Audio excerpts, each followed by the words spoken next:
Mohamed Irfan Ali to be sworn in. And you know we were again successful in that fight, albeit it was 5 months late, but on August 2nd, 2020, President Ali was sworn in as the democratically elected president of Guyana. And so the first 2 years in office was a very busy time. And we spent a lot of our time ensuring that we right a lot of the wrongs that had taken place under the previous administration. There was a lot of neglect in our country, which we had to address immediately. And it was a very busy period. But I'm very pleased that we now can come back to the people, that we can continue our dialogue with you. For a long time, I was able to come into your homes and, every evening, once a week like this, and we were able to have a dialogue, and I can share information and ensure that you get the right information, because there's a lot of fake news out there. There's a lot of false information that is being spread. We have so-called leaders in our country that are spreading racism and using race to advance their own political cause. And that is something that we cannot sit back and allow to happen. I am a minister of the government, yes, but I'm also a politician. I belong to a political party, the People's Progressive Party Civic. And when I joined this party in 2016, all the reasons that I joined then remain true today. I believed then, and I believe now, that the People's Progressive Party Civic is the only party that can bring Guyana to prosperity.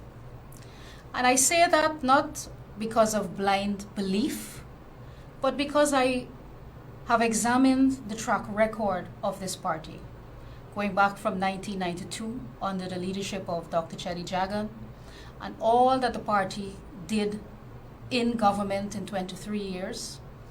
And then we had an important period of 2015 to 2020, when the young people of our country who grew up under a PPPC government were able to do a comparison.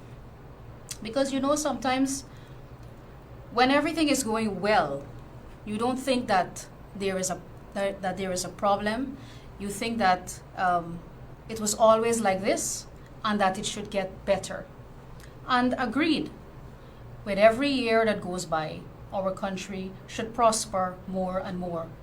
But it was important for us to share that journey of how our country was governed from the 1960s to 1992, the undemocratic nature of the PNC, almost 30 years of rigged elections, which ravaged our economy, which led to mass migration of our people, who took with them their savings, their skills, their expertise. And then in 1992, after the first democratically held elections, we had the PPP that came to government. And they inherited a bankrupt economy. They had to start literally from scratch, and was able to bring this country back to economic viability, starting with nothing. Like, for example, our housing program. Imagine starting a housing program in the early 90s or around the mid 90s with little to no money at all. The government was bankrupt, the country was bankrupt, nobody wanted to lend us any money. But Dr. Chedi Jagan and the PPP leadership knew then that it was important for us to deliver on education, to deliver on healthcare, to deliver on housing, on water, because we had to take care of our people. And through prudent management and prudent fiscal management, they were able to bring this country back to economic viability and to put us on a path to prosperity. And it took more than 2 decades to do that. Fortunately, Guyana is a very richly blessed country with natural resources. And in 2015, we discovered oil. And so now we are in a different period where our advancement can take place even faster, when our economy can grow even faster, and our people can see prosperity in every area of this country even faster. But it takes a very serious political party. It takes a party with experience. It takes leadership with experience and discipline to be able to deliver that prosperity to the people of our country, and not to get carried away with a windfall of money and to engage in wasteful spending, which we saw under the APNU years. The APNU AFC government spent $1.3 trillion in their 5 years in office, more than what the PPP spent in 23 years in government. I just want you to think about that for a minute. And what did we get for it? What was the economy that we inherited in 2020 when we came to office? We knew it was bad. I mean, we all felt it as ordinary citizens. We could have felt the neglect. We knew that the economy was doing poorly. We lost jobs. They sent home 7,000 sugar workers. They told the rice farmers that rice is private business.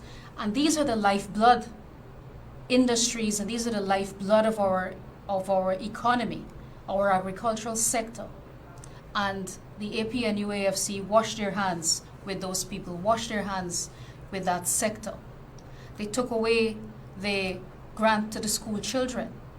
They said they couldn't afford it, but they spent over $1 billion more in dietary in office, the same amount of money it would have spent to give each school child that $10,000. And these have been ventilated before in the public sphere, and you all know about what took place during that period. And then of course we saw all of the constitutional violations and the flagrant violation of several court decisions which demanded that they hold general and regional elections. And then the struggle that came thereafter, which once again exposed the nature of the PNC. And so when we took office in 2020, we took office in a very difficult time, not only because of the neglect that took place over the 5 years that they were in government, but also it was at the height of the pandemic. So we inherited a healthcare system that was not prepared to deal with COVID. We inherited the hospital at Ogle, the COVID hospital at Ogle, that was just a shell of a building, no beds, no oxygen tanks, not even the oxygen lines in which to deliver the oxygen to the patients. A ravaged economy, a housing sector that had been neglected, completely neglected. And we're going to talk as well about their record in the housing sector in a minute. But during that time also, in our first 2 years in government, we had several floods. We had early this year the war in Ukraine, which has pushed prices up. Inflation, there's a high rising cost of living, and this is not unique to Guyana. I'm outlining to you global events that are taking place, and we are seeing this in economies around the world facing high cost of fuel prices. And we were able, as a government, to wade ourselves through these 2 years where we've been faced with difficult circumstances, one natural disaster after another, and global events that have been beyond our control. But I am extremely proud of the work that we have been able to do in office in 2 years. And I'm not just referring to my sector. I'm very proud of the work that the president has been doing. He has been leading from the front. And let me say this. The president that you elected in 2020 is the same man today. And the cabinet is the same today. We have the same philosophy and the same work ethic that we promised you that we would have before the elections. And it is the same today. We are accessible. We are always in communities. We are on the ground. And the president said he will lead this effort from the front. And there is absolutely no doubt that that is exactly what he has been doing as a president. Similarly, with Vice President Barajagdeo, a man whom I greatly admire and I learned a lot from when we spent a lot of time working in opposition, meeting people on a daily basis, speaking to people, getting the right information to them, and explaining to them the vision of our government. And we have been able successfully over the last 2 years, in spite of all of the challenges that we have faced, we've been able to deliver almost 100% of our manifesto commitments already. And that is a track record that is unmatched. That cannot be compared to any other government. That cannot be compared to any other political party that exists in our country. It is a record that is unmatched, and it is one that I am very, very proud of, and I'm very proud to be a part of this political party, a party that has integrity, and a party that ensures that it keeps its promises. And you know, we can talk to people in any community on any topic because the PPP has a proven track record. So we don't have to shy away from any topic. We don't have to run away from debates. We can face people, we can go into communities, we can look them in the eye, and we can say, this is what we committed to you, and this is what we are delivering to you. And we don't stop there. We've gone beyond our manifesto commitments. We have gone beyond the promises that we made to ensure that we bring back the economy. The president has given us another agenda that we must achieve, and that is the unification of our country, building a one Guyana. And you can see this underlying theme throughout all of our government's programs, throughout all of the policies that we have implemented in our country. We always ensure that we design our programs in such a way that it can benefit all Guyanese. There is no means test. You don't have to qualify for it. For example, the cash grant to our school children. We did not only restore that cash grant, we increased it. And we will ensure that by the time we get to 2025, it will reach $50,000, which is what we promised in our manifesto. And we can go on with all of the other programs and policies, our scholarship program. All of these programs are available to all of our people. And we have to continue while we deliver on our manifesto commitments and while we deliver on bringing prosperity to the people of our country, lifting people out of poverty, ensuring that we create jobs for people, ensuring that people can earn a decent wage, ensuring that we can look after our pensioners, that they can live in dignity, ensuring that our young people have access to free education by 2025. We haven't forgotten those promises, and we are working every single day to ensure that we can deliver on those commitments. Yet, We have politicians and so-called leaders in the opposition who cannot speak to you about the things that I am talking to you about.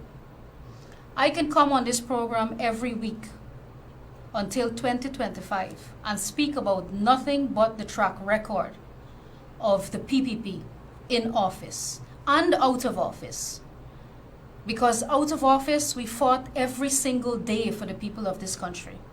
Because out of office, we didn't rest. We didn't give up. We fought every single day. Every week, our vice president had a press conference that he would hold in opposition. And while he was given an opportunity to criticize the government of the day, he was the leader of the opposition. And if there were bad policies, you could criticize those policies as the leader of the opposition. And while he spent time doing that, every week, if you listen to him, he always offered solutions and recommendations to the issues that were facing our country at the specific time. He wasn't selfish with his knowledge. He always offered recommendations and solutions and said, this is what the PNC is doing and this is what we will do. And further, this is how we will get it done, and would outline a program and steps every single week on how we can address a particular issue. So you knew you were hearing from a man of substance. You knew you were hearing from a political party that had a plan. Not a political party that just comes to gaff and has nothing solid in which to offer you. So by the time we got to elections, I believe everybody who was interested in hearing what the plans are and what the programs are understood exactly what they would get in a PPPC government and understood the vision of our party. And that's why we were able to win the elections convincingly, because we made a case. And I came here for 1 year prior to those elections, and I made my case as to why the PPP is the best option, is the party with the experience, the party with the vision, the party with a plan on how to get things done and how to bring prosperity to the lives of the people of our country. And I will continue to make that case now every week as to why we remain the best choice, and why every single Guyanese must understand what is taking place in our country, and why every single Guyanese must get involved. You know, some people, they say politics is not for them, and that's okay, but politics is part of our everyday life. Everything that the government does affects people. It can affect them negatively or it can affect them positively. And we are here to ensure that everything that we do is properly thought out and that it affects everyone positively. We want to ensure that we deliver what we promised in our manifesto to get this country on a path to prosperity. And this is why it is important to read the news. This is why it's important to understand what we are doing and the positive effects of what we are doing now, the positive effects that it will have not only for today, but for next year, for 5 years down the line, for 10 years down the line. And this is also why we cannot allow those irresponsible politicians who go on Facebook and ring a bell or say things that are outrageous to get your attention, but without being able to present to this country a case, to be able to present to this country a plan better than the one that we have. And that is why we must be able to think, we must be able to analyze, we must be able to process and to really ask ourselves, who is the better choice? And we must ensure that we vote for the better choice. We must ensure that our vote is not aligned with our race or a political party that we think identifies with our race, but we must vote on issues. We must vote on the political party that has a plan for our country and has a track record of delivering on that plan. We have to ensure that we vote for leaders that we can trust. And how do you know that you can trust a leader? When he or she keeps his or her commitment. And you have a president and you have a party in office that has proven to you time and time again, over and over again, that we have integrity, and that you can trust us.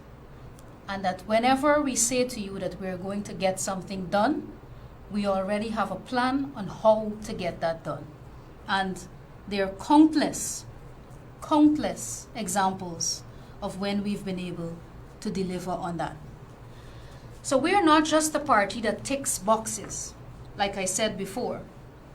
We have delivered probably about 80% of our manifesto commitments already, but we are not stopping there. We are going beyond that. And our president has given us a very important task outside of our portfolios or outside of our ministerial portfolios, and that is to unite our country and to build a one Guyana, to ensure that we examine ourselves, examine our attitudes in office, and examine the way in which we deliver goods and services to the people of our country, so that everyone, all Guyanese, regardless of where you live, regardless of your ethnicity, regardless of your religion, or your political affiliation, or your gender, regardless of any bias or stereotype, that we deliver for you, that you feel included in this plan that we have for our country, and that all of us can be on that path to prosperity. That's what we promise the people of our country, that we will put them on the path to prosperity. That was the theme of our manifesto, and we have never lost sight of that. And we want to ensure we fight every single day to ensure that we can reach everyone. Doesn't matter if you live in Georgetown, you live on the coastline, you live in the hinterland. We ensure that we design programs and policies to benefit every single community. And every single community has its own unique challenges and its own unique issues. And it's important for us to be present within communities, walking with people, understanding the things that affect them, everyday things that affect them, and trying our best to be able to remedy them. If something is bothering them, to be able to fix it. It doesn't matter how small we may judge it to be. Sometimes I see the president in communities or the vice president, and people raise sometimes what you may term as a trivial matter. It may appear trivial to you, but it's important to that person because it's affecting them personally. And it brings tremendous relief to them when they can have a minister or they can have the president or the vice president address that matter. They feel important. They feel significant. They feel recognized that yes, our leaders are here with us and they can resolve our issues. And ultimately, that's what we do in office. As leaders, that's what you have to do. Every day, we have to problem solve. Yes, we have our work to do, but we have to problem solve every day because people have unique issues, and you have to be able to come to their level, to walk in their shoes, to understand their struggles, to understand what is affecting them. And only when you understand that you can find the right solution to their issue. And so it takes time. You have to spend time with people. You have to make yourself available and accessible to people. And we have continued to do that even after 2 years in office. And this is what we promised you. And this is precisely what we have been doing. And it's important for all of us to walk this journey together. Yesterday, the president was in our Boys Town, checking on the progress of one of our transformational projects that is being constructed along Independence Boulevard. Independence Boulevard is an area I know very well because I grew up one block from there in Middle Road, La Penitence. So I'm very familiar with the area. And for a very long time, that was a depressed community. And it still is in some ways. But in following in our president's footsteps and in ensuring that we deliver his One Guyana, and with him taking the lead on this, he was there yesterday. And he's right when he said to Trevor Ben at another public outreach that he can touch down anywhere, anytime, anyhow. And that's the president that you have. He's very down to earth, and he's a man that will come and meet with you and speak with you. He's not afraid to go anywhere. And he goes live. We're not filtering. We are not coming back into a studio and altering what took place and putting out there what we want you to see. We're giving it to you live. And the whole country can see that people embrace President Ali. And they embrace him because they sense that he's genuine, that he's authentic, that he's a man to his word. And when you have a leader like that, half the problems are solved already, because you know you can depend on him to deliver all the things that he said he would do. And a lot of those projects were not projects that we promised in our manifesto. But as we travel around the country and we visit various communities, we see things that need fixing. And we come up with ideas on how to make people's lives better. And that is why it's so important to listen to people as well. Because people understand how to solve problems too. And they understand sometimes specifically what they need to resolve an issue within their communities. And if you listen to them and give them a chance to explain to you, you can come up with a lot of very good ideas. You get a lot of useful information from those same bottom house meetings and meetings when we meet our Amerindian brothers and sisters in the hinterland. They have very good recommendations and solutions on how we can deliver government's programs in a better way, in a more impactful way, that can benefit all of our people in the hinterland or wherever you live. So it's important not only to just speak to people, but to listen, to consult. And that has been one of the hallmarks of our government and our political party. We always ensure that we consult and that we listen to people.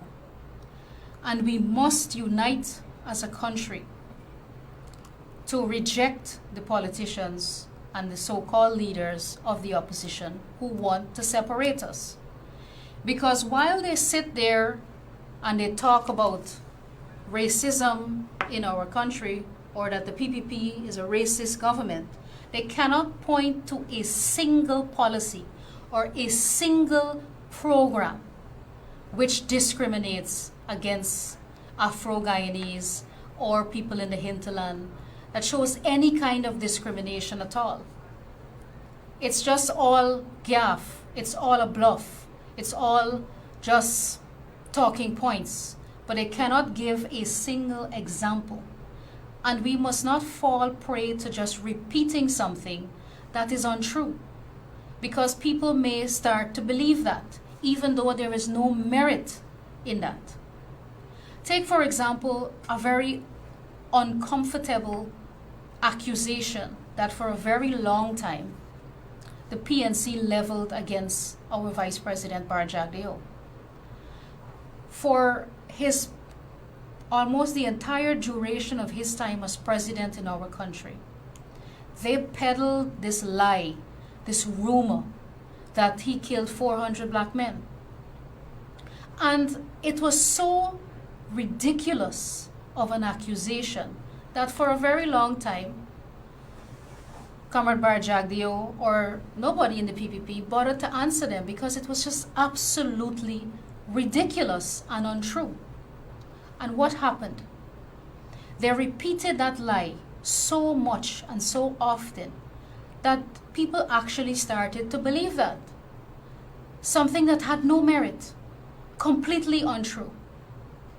But because it was so ugly of an accusation and so out of this world that they didn't bother to take it on. But what happened? Vice President Barjagdio took that rumor on. And you know, throughout the time when he was leader of the opposition, he spoke about it, he confronted it, he dealt with it. To the point where I remember Stabrook News publishing the names of the 400 people that they claimed were killed. And it was exposed. It laid bare for everyone to see. Some of the people there were Indo-Guyanese, a lot of them. A lot of the people were victims of criminals. A lot of the people there died from natural causes. That the list was completely untrue and that it was a total fabrication to tarnish his character. He confronted it, he dealt with it, he exposed it. And what happened? We don't hear about that now. Because it has been exposed for what it is, a dirty lie told by the PNC for a very, very long time. And this is why it's important for us to prevent something like that from happening again. So we are watching and we are listening and we will answer every lie that they try to perpetuate on our party or on anyone within our government. We will answer them. We will be able to provide the answer and we will be able to provide the truth to people and to give people the facts of the situation, because we cannot allow so-called leaders and the members of the opposition to score cheap political points using racism to divide our people. We will take it on. We will take it on. We will face it and we will challenge them with truth and with fact. And you know, the leader of the opposition, Aubrey Norton, runs away so often from a challenge of a fact-based debate. So many times I've heard Vice President challenge him to a debate. Let's have a debate. Let's talk about your record and my record. Let's talk about the record of the AP and UAFC. Let's talk about the record of the PNC, and let's talk about the record of the PPP. He would never sit down to debate the Vice President because he will lose miserably. He will never be able to engage in a fact-based conversation or a fact-based debate on the record of the PNC. They have no record. They cannot point to anything significant that they have done to improve the lives of the people of our country. Only yesterday, this is leader of the opposition, Aubrey Norton, I'm referring to. He had his weekly press conference, and I have the transcript here. And he started off his press conference with the usual prepared remarks that he was reading, I assume, from a teleprompter. And I just picked out some of the points that he said, this is what they will do if given the opportunity to be in government. And I'll just read maybe 2 or 3 for you. He said, we will pursue a national economic development plan that removes or reduces the barrier for doing business in Guyana, such as high energy costs, inadequate infrastructure, and rampant corruption. Now imagine he's talking about reducing the barrier for doing business. First of all, he doesn't say how. He's just listing bullet points. And Actually, this bullet point thing reminds me very much of former President David Granger, who always had a 10-point plan or a 4-point plan, but no detailed plan. So they just use sound bites to get people interested. Oh, we're going to, reduce the barrier for doing business. But this comes from a political party that antagonized the private sector from 2015 to 2020, alienated the private sector, shed a bad light on the private sector, as though the private sector of our country is the enemy. And government alone can run the country and provide all the jobs in the country, which we know is not true. Because you need you need a climate that is conducive to private investment so that jobs can be created in the private sector. Government alone cannot hire everybody. We need a vibrant economy for people to work and live in and for them to thrive. Anyhow, it goes on. That promotes micro and small businesses, startups, and takes existing ones to the next level. That better matches tertiary and TVET education to the needs of the job market. That aggressively leverages the country's comparative advantages such as land, natural resources, proximity and ties to Brazil and the Caribbean. These are just sound bites. There is no real plan here. This reminds me very much of the manifesto of the APNU AFC of 2020. Just filled with fancy language and reads a little bit like poetry, but no real solid economic plan on how we're going to achieve any of this. There's no depth, there's no substance, and that is exactly what you get in Aubrey Norton and all the members of the opposition. There's no depth. There's no understanding of government. There's no understanding of how to run this country. And every time a member of the opposition opens their mouth to speak, it is bare for everyone to see. And it's bare for all of us to understand that they have no plan and that they are incompetent and inexperienced in which to run this country. So what do? As I said before, and as has become evident to everyone, they rely on race. They have to use divisive tactics in which to gain political mileage. They have to create fear in people. They have to create a doomsday scenario. When you see Guyana in the news and in the international arena, look, only yesterday we saw the British High Commissioner announce the visa-free travel for up to 6 months for Guyanese. When you read international articles about Guyana, Guyana appears and actually is one of the fastest growing economies in the world.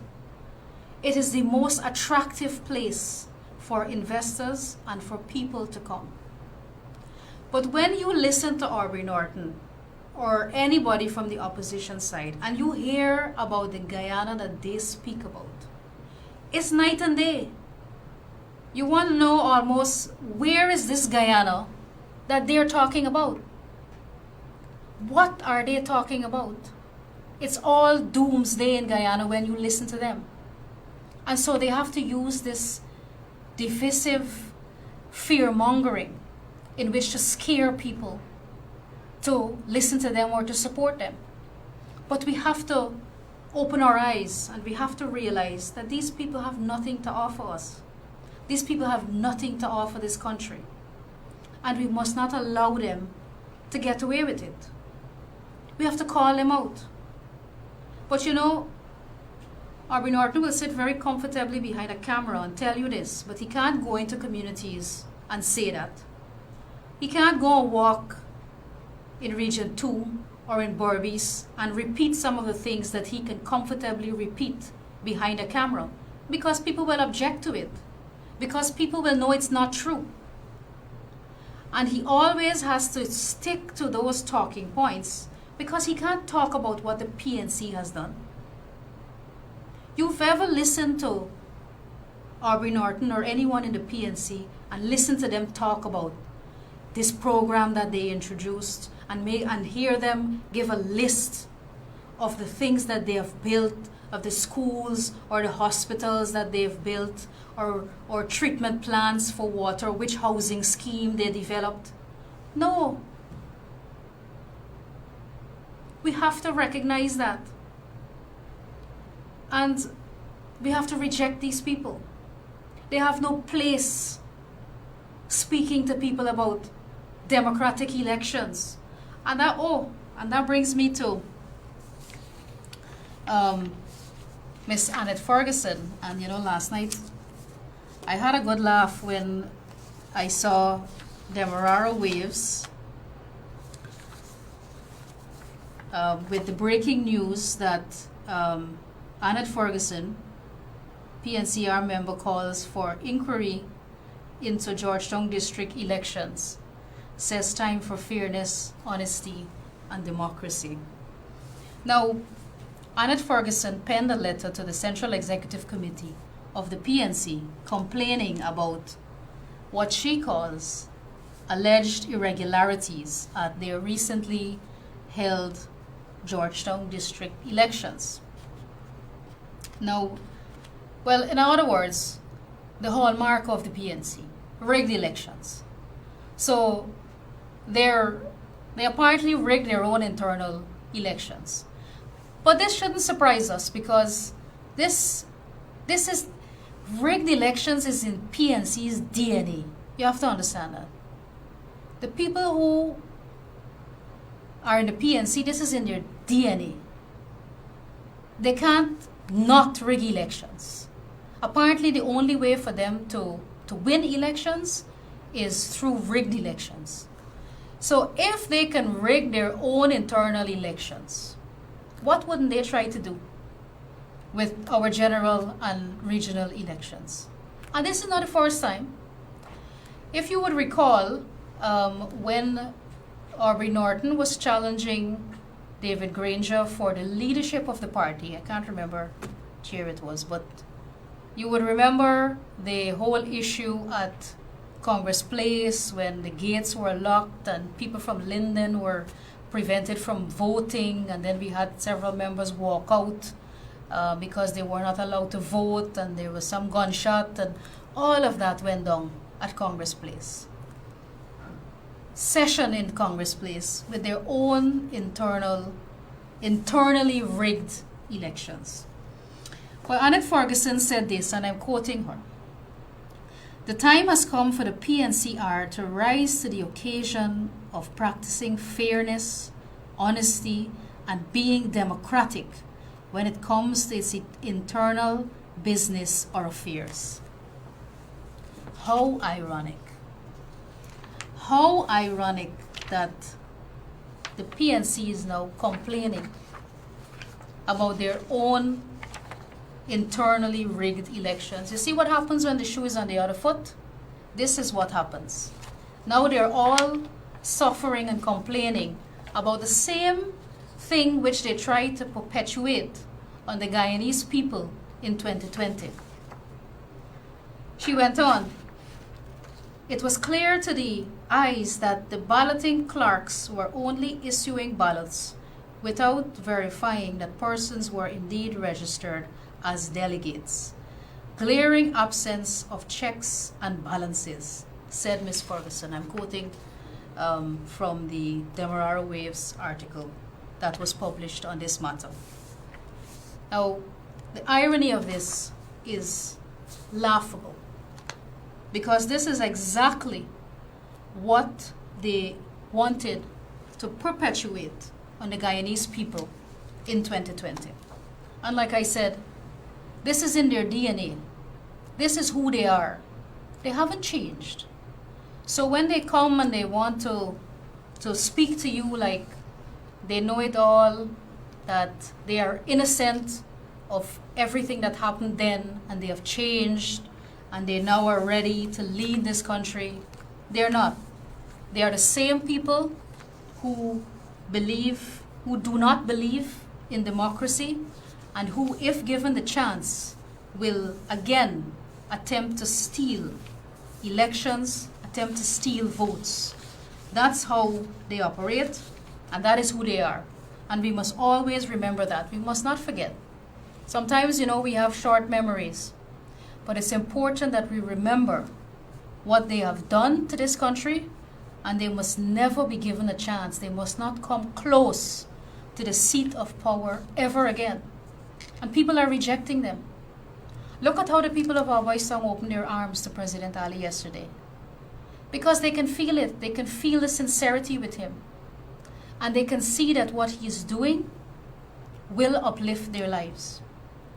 By the time that project on Independence Boulevard is completed, and not only that project, but he did say to them yesterday, all of the drains will be upgraded to reinforce concrete, that he will do all of the cross streets, that he will centralize the services of the community so that the youths and so on can have a ball field or somewhere to go for recreation.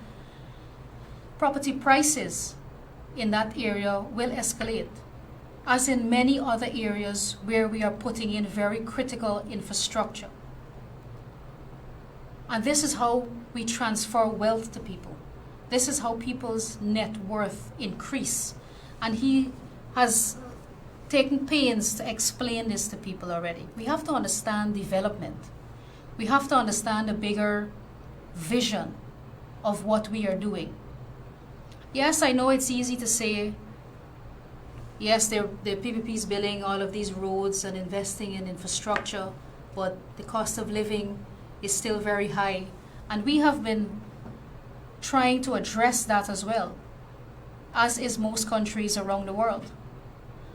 Fuel prices went up, but immediately our government said that we will ensure that in spite of the rise in fuel prices, we would keep water and electricity rates at the same level. And we have done that.